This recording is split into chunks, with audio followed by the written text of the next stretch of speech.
in Ventura, California? Always like let's. Ever since I was a kid growing up.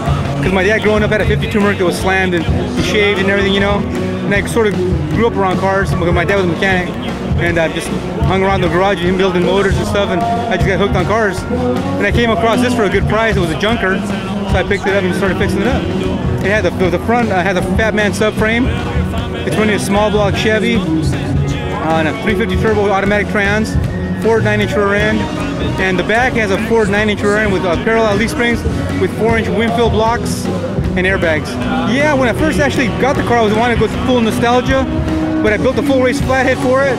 And I really want to put air conditioning right so when you travel far, you're cool.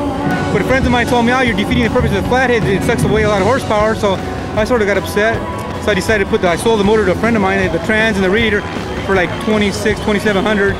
So then I had the extra money, so I built a small block and put the, you know, changed it over to V8, overhead valve, and put the 350 turbo trans in there. And which runs a lot better. I can haul ass on the freeway.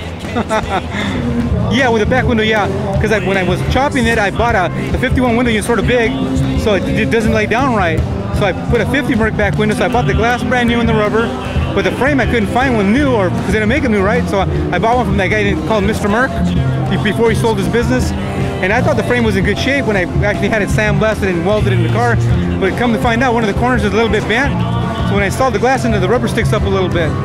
So what I got to do, I got to tweak the frame on that passenger side to get it to fit right. And then a buddy of mine told me the reason it doesn't fit right because I'm missing the stainless steel on the rubber.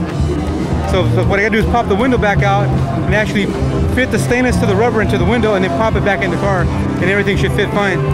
Well, the grill, it's 51 Merc bumper guards. They call them cow catchers. They're the tall bumper guards.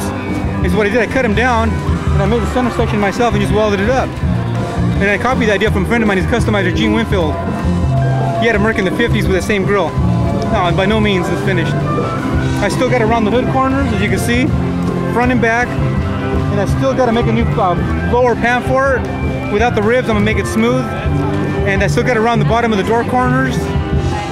And I still got to put 54 Merc side trim on it, the stainless. So I got to chop that down and fit it. Then I got to take it and have it welded up and fully polished. Then I still got to make the stainless around the windows. I got to have that done.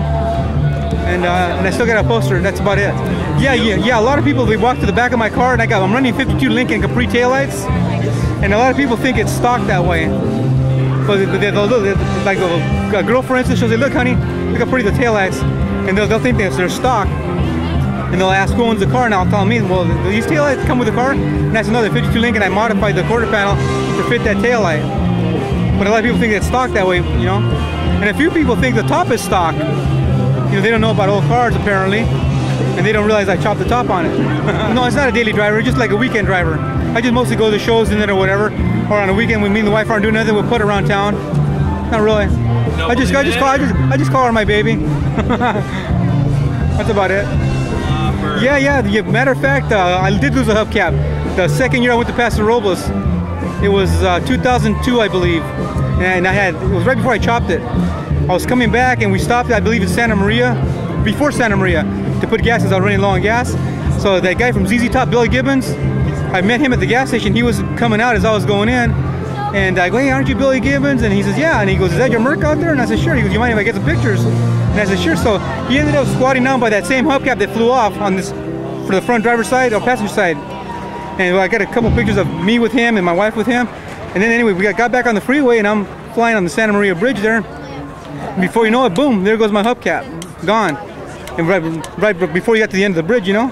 So my wife says, "Hey, you want to stop and look for it?" And I said, "I ain't never going to find that thing." So I just kept on going, and I regret not stopping because I could never find the same hubcap again.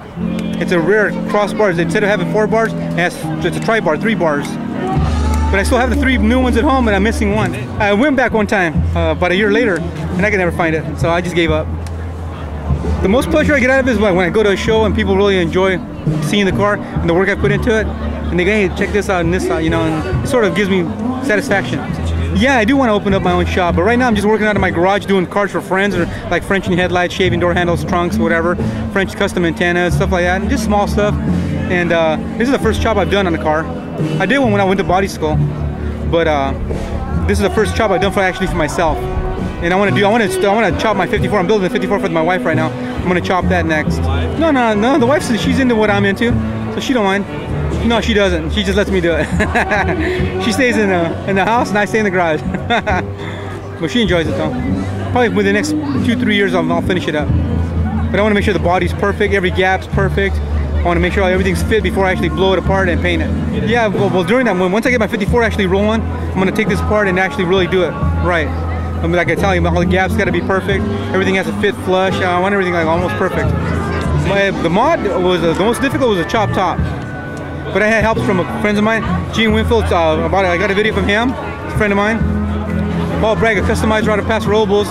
He also, he was actually gonna chop my car, but we had a scheduling problem, so he ended up sort of semi-retiring. So he sent me a video, you know, on how to do it myself. So I went ahead and I went by Gene's video and Paul's video and watched them over and over and finally just did it myself. And it came out fine. I think it came out fine. Nah, someday it'll be totally done.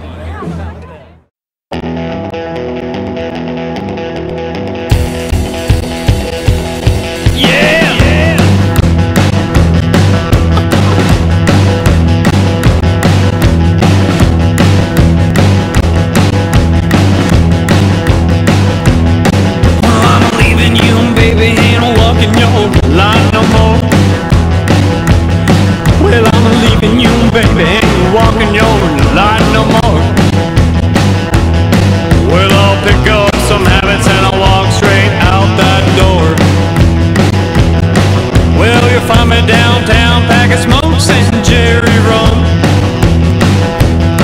Well, you find me down